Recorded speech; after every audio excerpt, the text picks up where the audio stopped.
Media availability is on ATXN3. To start, Austin Public Health Director Stephanie Hayden will first say a few words, followed by Dr. Mark Escott, Interim Austin Travis County Health Authority, and Austin Public Health's Chief Epidemiologist Janet Pichette. And then we'll open it up to the pool reporter who will ask questions from the media. Stephanie, over to you. Good morning. Good morning to everyone today. First of all, I would like to thank every one of you who listened to us last week as we really urge you to look at your essential trips, ensure that you are wearing your face coverings, staying home when you are ill. We are really noticing with our behavior that is at the center of this, we know that things will be better. COVID is still with us. We have not seen a reduction with COVID. So COVID still is here with us. And so we just want to emphasize that your behavior has really helped so much. We encourage you to continue to be in that space, continue to encourage others to do their part, because it is going to take us all. I would also like to talk about how we are going to continue our community testing efforts in targeted locations, and we are going to increase that service delivery. We are going to also look at school safety. It's important for us as we look at this time of the year when typically individuals that teach at schools, teachers and principals, and all of the support staff come together to prepare to receive our young ones and provide their education. So it's important for us as Austin Public Health to do everything we can across Travis County, but also work within the MSA to be able to provide that support for those plans to ensure that we have health and safety is our #1 priority. So those are some of the things that we are going to continue to work on in this space. I thank you for the opportunity today, and I will transition to Dr. Escott. Good morning. As Director Hayden said, we've seen some positive trends associated with COVID-19. We're seeing a plateau and a trend towards a decrease in the number of new cases. We've seen a plateau and a trend to decrease in terms of the new admissions to the hospital. And these are refreshing things. I think, as Director Hayden said, this is evidence of the community working together against COVID-19. But now's not the time to let up. Now's the time to dig deep, to ensure that we are continuing those protective behaviors. We're continuing to decrease our trips outside of home. We're improving our protective efforts at masking, at social distancing, at the personal hygiene, the hand washing, and avoiding touching your face. We really need to focus on that right now because we want to get kids back to school. But we have to do that safely. We have to do it safely for our children, and we have to do it safely for those who are at substantially higher risk. That's our teachers, our administrators, and our support staff in schools. I think you won't find a public health person who disagrees with the fact that children belong in school, that they are better served learning in person. But we have to find that balance. And right now we're still deep in stage 4.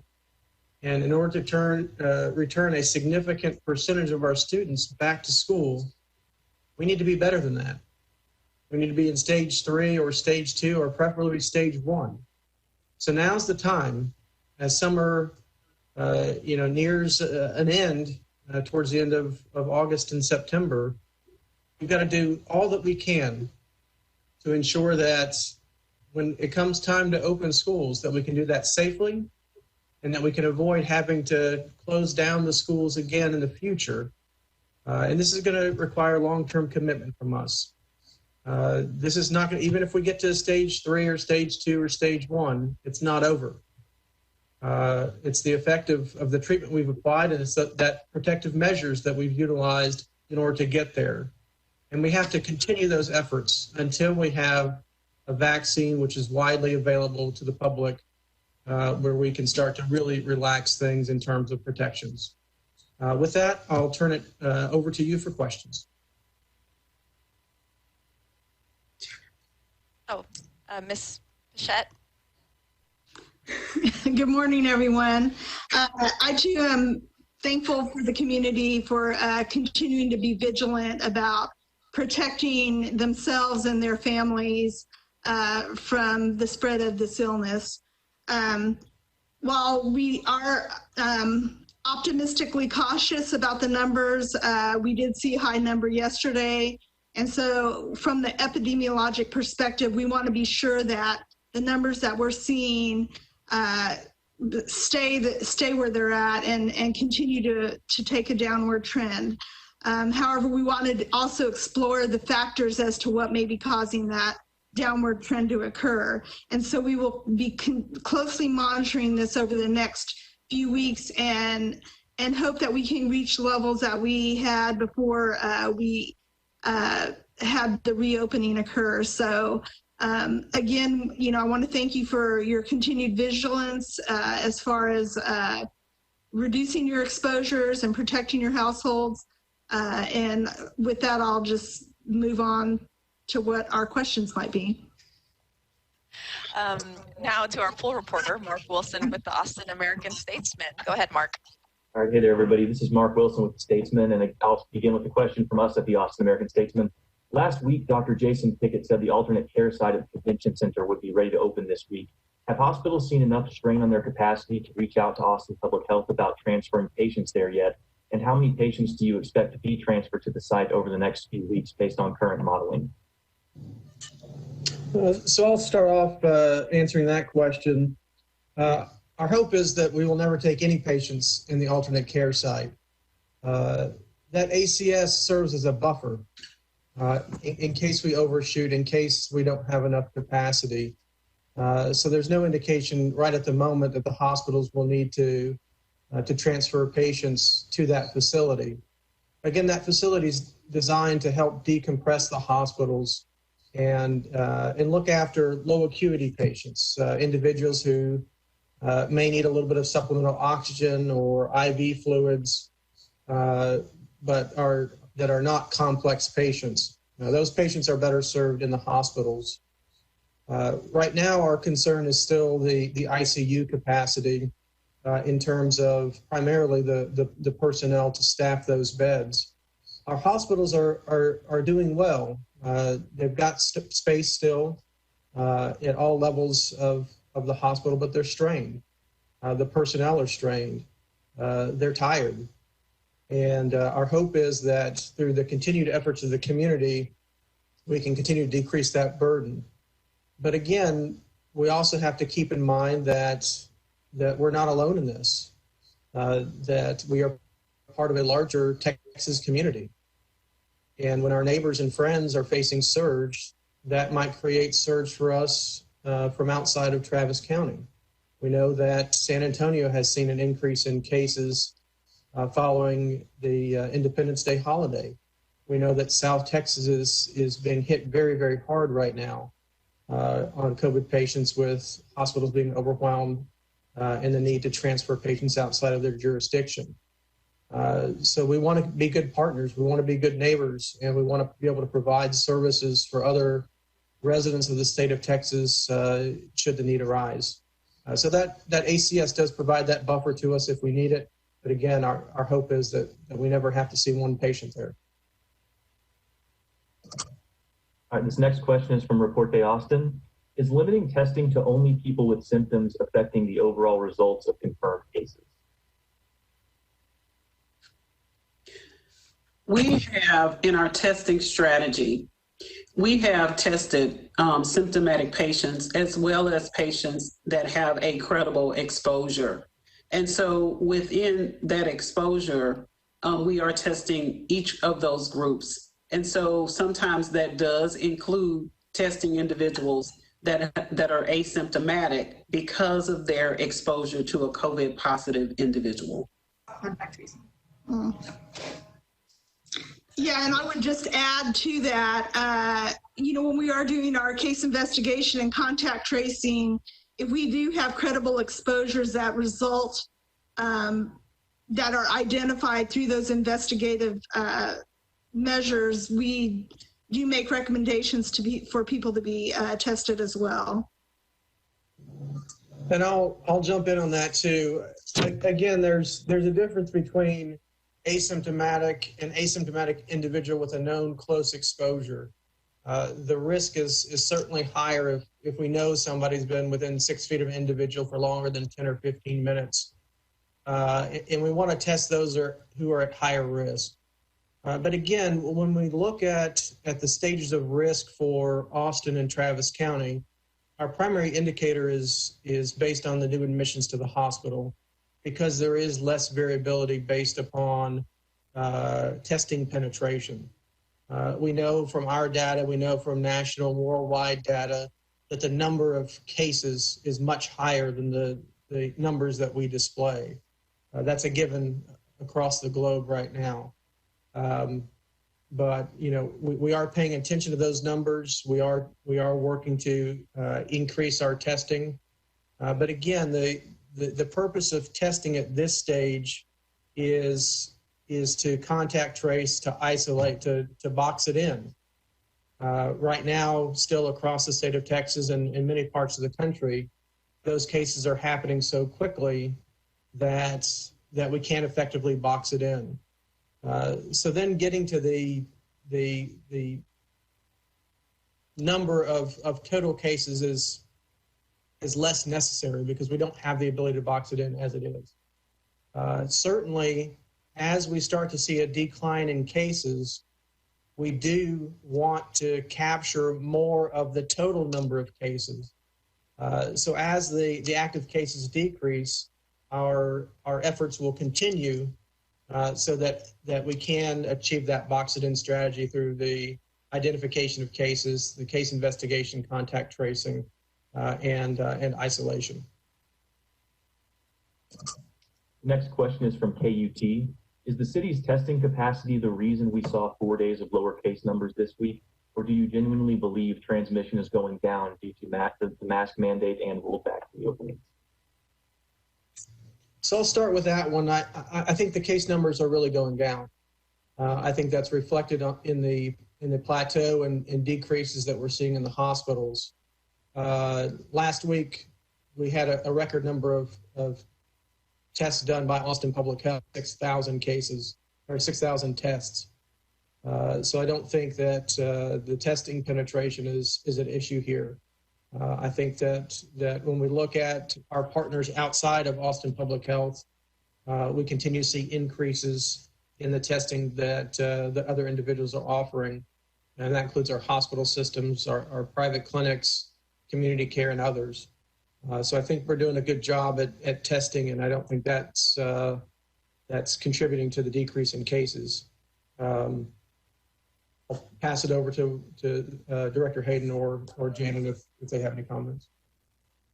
I agree with Dr. Escott. We really have to think about the behaviors that individuals have really took ownership on and have really been improving with the social distancing and the face covering, staying home if they're ill, and washing their hands. I think the other part of the behavior that I'd like to applaud is that individuals that are encouraging others to really, really look at how they can make a difference. We know that with several people making a difference, it would really carry our community so much further. And so we have to encourage individuals to continue in this space so we can see less positivity in our community. And I would just add that, again, we are going to be looking and monitoring this very closely over the next few weeks and be cautiously optimistic that this trend continues.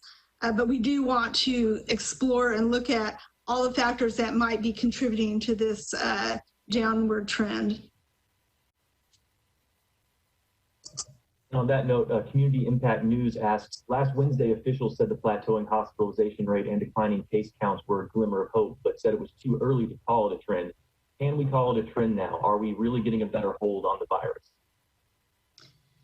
For me, I'd like to look at, you know, over an incubation period or two. I mean, I like to look at over a couple weeks to see what happens. I mean, I would ideally think that we're at the point now where we're a couple weeks behind 4th of July, and we see a trend following Memorial Day and other large events like that. We saw the opposite trend occur. So I'm hoping that you know, the governor's orders and our orders within the city of Austin for mask use, closing our parks, may have had a positive impact on our community, and I'm hoping that's the case.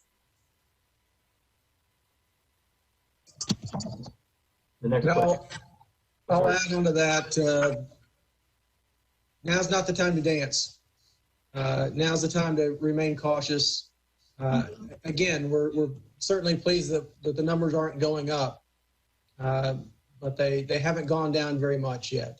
And we don't want the message to be, you know, now it's time to celebrate and go out and be amongst friends. It's not that time yet. Let's get to September. Let's get kids in school. You know, let's continue to work to identify strategies across our community that will put us in a more protective position for the next 6 months or 9 months. We've got a lot of work to do still, and that involves all of us. That involves our businesses, that involves our schools, our parents, our community, all working together to identify how we can have a safer path forward so that we can get things back open, we can get the economy going again, we can get our children out of the house and educated. And I would just like to add that, you know, history shows us following the 2009 H1N1 outbreak, you know, we had onset occur, the first wave occurred in the spring and summer months, and then we were on this downward slope. But when school started back, we had a second wave that was much larger than our first. And so we don't want to see history repeat itself from that perspective. And so, again, we remain optimistically cautious about what these trends are showing us. That's why we want to be sure that we're examining it very closely. The next question is from CBS Austin. While the number of new cases and hospitalizations is leveling off, ventilator use has gone up. Can you explain this upward trend and what is causing it? That would be a question that we would ask them to contact the hospital staff to receive that information from them. Since we don't provide that direct care at a hospital, we're not the hospital staff, they're in a better position and can answer that for us. Thank you. Next question is from Austonia. Dr. Escott said yesterday that the convention center opening has been delayed because of staffing concerns at area hospitals. Are local officials confident the field hospital could be staffed if it's needed? We've made a request through the state Department of Emergency Management to assist us with staffing the alternative care site. We know whenever we have those areas where we've looked at, you know, local resources, we do rely on the state to assist us. And so that's one example. We've also used them to assist us with our nursing home strike teams that have been able to send nursing staff out as well. So it is a resource for us to be able to use as a community. The other thing is we also use some of our local agencies that are able to reach out to their contacts and see if there are physicians as well as nurses that may have this interest, and then coordinate the facilitation to get them connected to the hospital staff. And I'll add on to that. You know, the hospitals, we talk about three things needed to care for people: space, stuff, and staff. The hospitals have the space, they have the stuff, they need the staff. So it makes sense for us to prioritize ensuring that they have the staff they need to maximize the capabilities of the hospital before we start moving patients to that alternate care site. So we do want to make sure that the hospitals looked after. They've sent requests to the state and federal government for staffing as well. And as Director Hayden said, we do have plans for supplemental staffing for the alternate care site through a number of mechanisms, including our partnership with the Travis County Medical Society, who's done a great job at signing up physicians to help support that facility. But we do want to make sure our hospitals are looked after and that we continue to advocate for staffing there so that we can maximize the capabilities of the facilities that are meant to take care of patients, and that's our hospitals. The next question is from the Austin Business Journal. With targeted testing of construction workers and updated rules specific to that industry, do you feel the city is making progress overcoming some of the barriers to testing and compliance that made that sector a hotspot this spring, or do those remain obstacles your team is facing?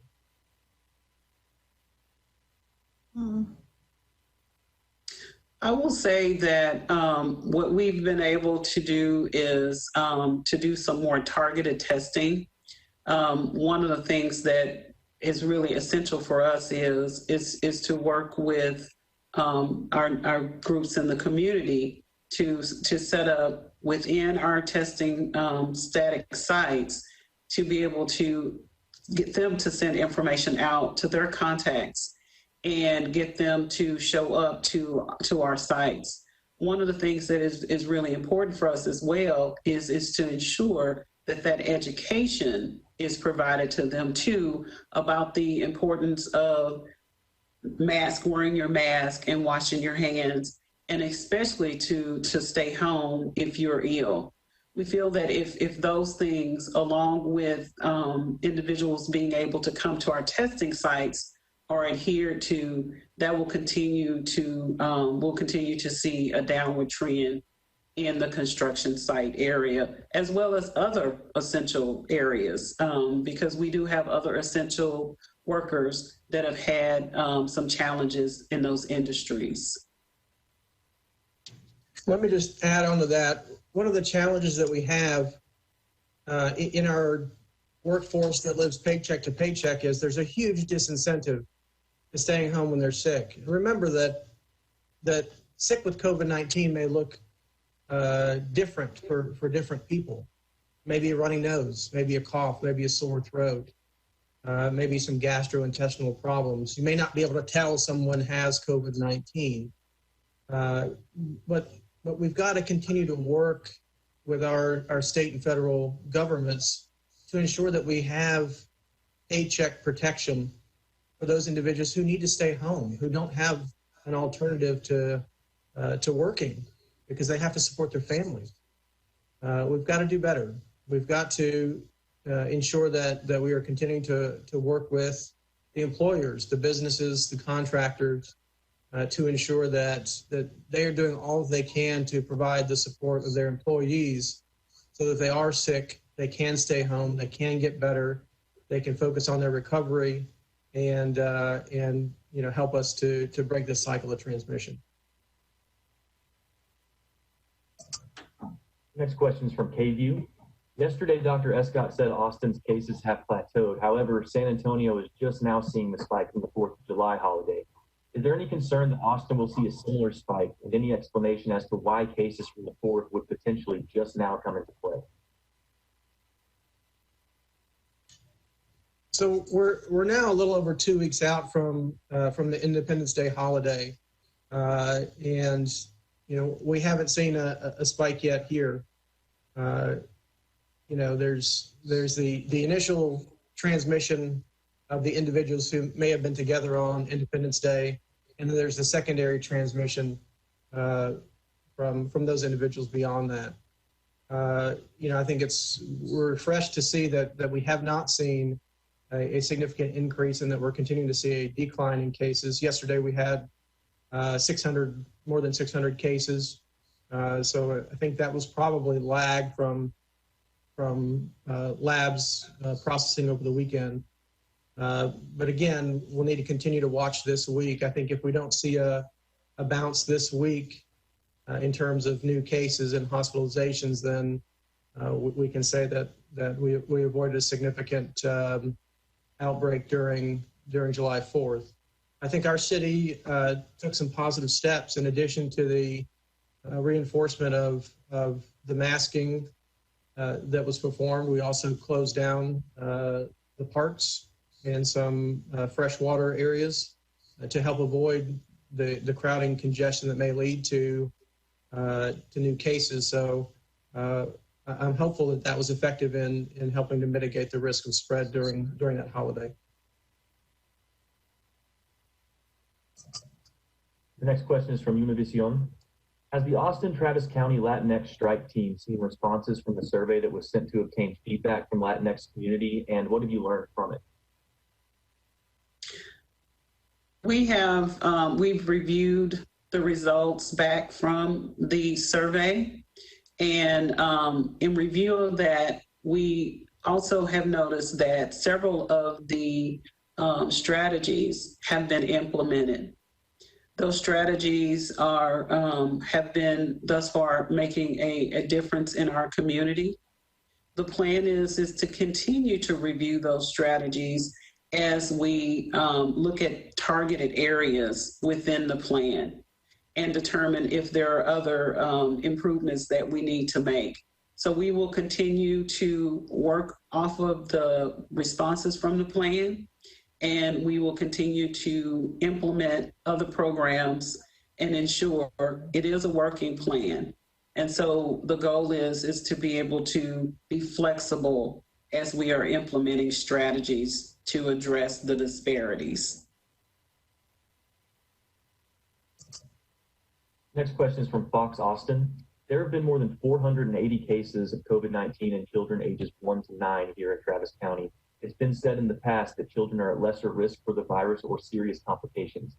Is this number alarming? What does this show, if anything, about children and the spread among younger populations? I'll just say this has been over the course of the outbreak. We know that COVID-19 hides in the healthy and in those that are resilient. And my concern is, based on the current information, is that we really need to protect those multi-generational households where you have a young child, but then you have your elderly grandmother in there or grandfather.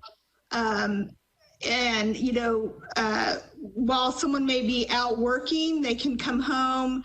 The child may then get ill, but it can be transmitted onto that elderly family member. So while we realize it can hide in the healthy, we want to make sure that we're protecting the entire household. And that's the reason why we have many of these prevention messages out to folks to protect their household.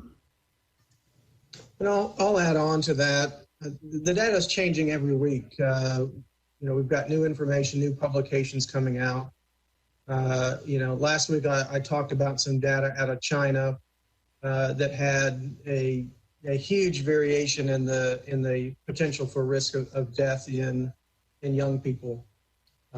Since then, there's been some additional evidence coming out of Switzerland, which suggested that there were substantially less risk. Again, some of the data is better than others in terms of the way that those case fatality or infection fatality rates were reached. We've got positive data out of California showing 27,000 school-age children with 0 deaths. So these are reassuring, but we've got to understand that this is a young virus, and our data sets are very young also. So we are encouraged with the data that suggests that deaths are very low amongst school-age children.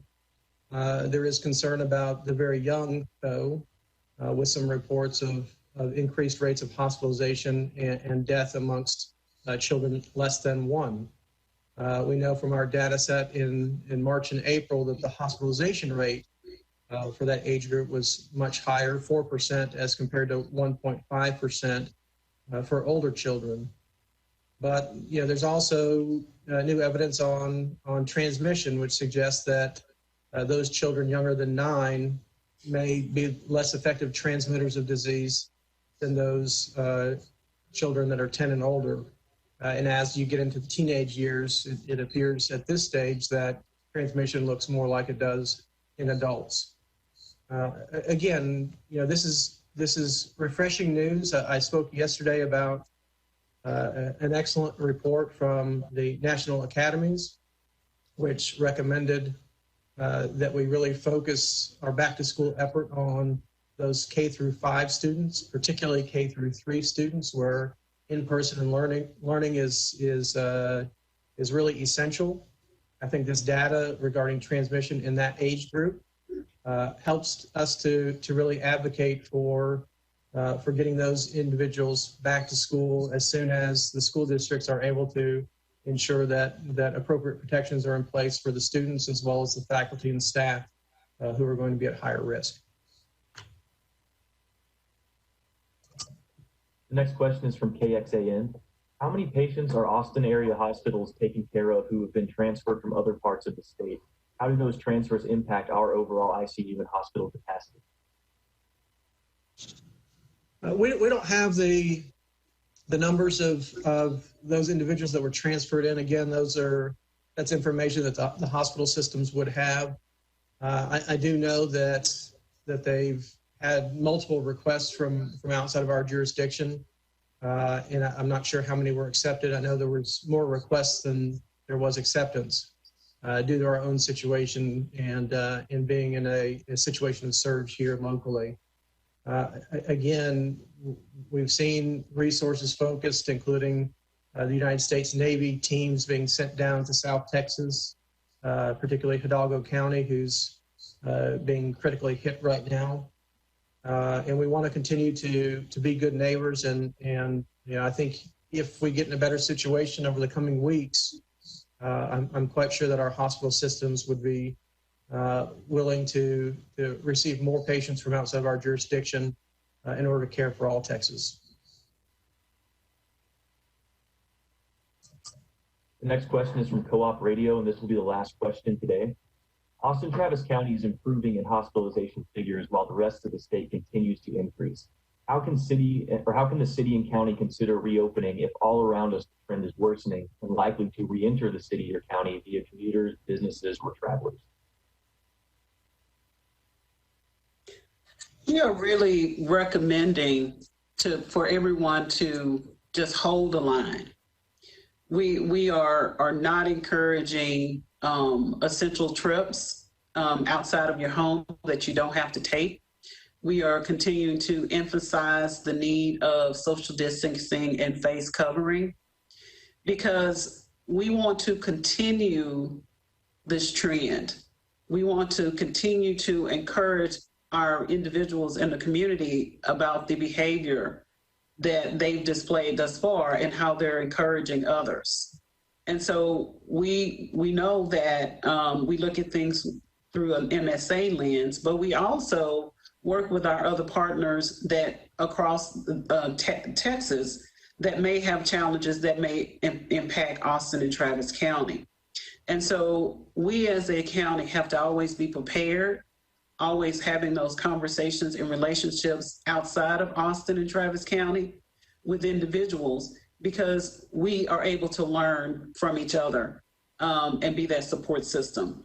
And so that personal individual behavior shall be really credited today as we continue to face COVID-19 because it is not ended, it is not slowing, it is still here, and it's going to take us all to continue the current efforts that we have thus far. Let me just add by saying that I'm grateful that we're seeing some of the political messaging die down a bit. We're seeing cooperation. We're seeing a more unified message in Texas and across the country than we've seen before in this pandemic. And this is what we need. I think people have been confused about masking or not masking, social distancing or not. And I'm grateful that we've been able to come together to this extent to ensure that that message is clear. Social distancing is here and it's going to be here for a while. Masking is here, it's going to be here for a while. The need for advocating for personal hygiene, hand washing, avoiding touching the face, staying home when you're sick is here and it's going to be here for a while as well. It's really essential that all of us come together and have these discussions and understand that the public health message is based on data. It's not based on politics or other nefarious reasons. It's facts. And I think the more that we can be unified in this effort, the better we're going to do. And I think we've seen this in other countries. We've seen other countries come together and be very, very successful at managing this. And I think now's the time for Texas and now's the time for America to show that we can be unified and we can fight this and be successful. Perfect. Before we wrap up, would you guys like to give any closing remarks? I would like to, again, thank the community for their efforts. We know that, we come and we provide information. We have information on our websites. But at the heart of the matter, it takes every individual to take a stand to say, this is what I'm going to do for my family and for my community. And I would really like to applaud our community for really just holding the line. We're a team, and we know that, there's been so many efforts in the community, and there have been so many groups that have really stepped up, and so many of you are unsung heroes. But I want to thank you today for just taking that initiative to just go the extra mile. I would ask you to continue to go the extra mile. We have not, we're not on the other side of this.